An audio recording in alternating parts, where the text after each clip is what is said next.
Good afternoon, everybody. We are back at the Shetty residence here in Ponte Vedra Beach, and I'm just going to go through a real quick recap of the things that we did here.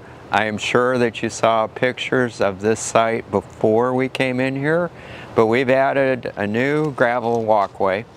This will serve to get from where the cars park over to the back door to the kitchen, as well as a secondary entrance over on the house off of this deck. And in the foreground, we've got a Firespike, which will bloom in the latter half of this year. This one will have a red bloom and it attracts hummingbirds. We've got some Lantana on both sides. And in the foreground, we have some Salvia, which will also attract butterflies, and those will also attract hummingbirds. Kind of as a one-off, we've got a Queen Emma Crinum lily, and the flower on that is very fragrant. Got some liriope because they're easy. And then we installed a planter box where Mrs. Shetty has planted some herbs already. So I see she's got some basil, she's got some cilantro, and I think she has a tomatillo started. This was supposed to be a kind of the central point of the garden, and it became modified from a couple of times. So this is a fringe tree, which is native to the United States. And then we've got some gardenia.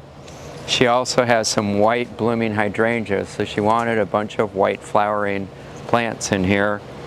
And then as we go further back, we've got some Matchstick bromeliads, which will bloom real nicely in the winter months, and they will tolerate cold. So they were good down to around 20 degrees, so they should do fine in our climate. They've added some pots to kind of cover up this nook area. And originally there was a very poorly constructed deck across here. We didn't redo the stairs, but they had somebody else come in and do the carpentry for the stairs. So the stairs now are all good and secure, and then we created the pathway with rock across here.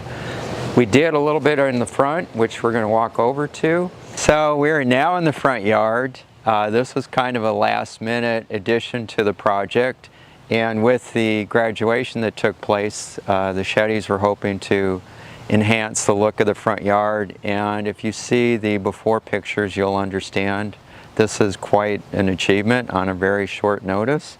So this was existing. This Stokes aster is here.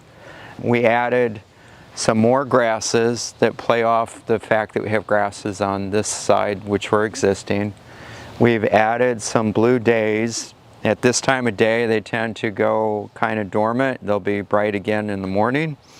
We've added some Pentas, and we also added some Salvia, again to draw butterflies and bees and whatnot to the area, which is very important to the Shettys. We added some additional Schilling's hollies, which will eventually grow out and make this area be quite cohesive by having repeats of same plants.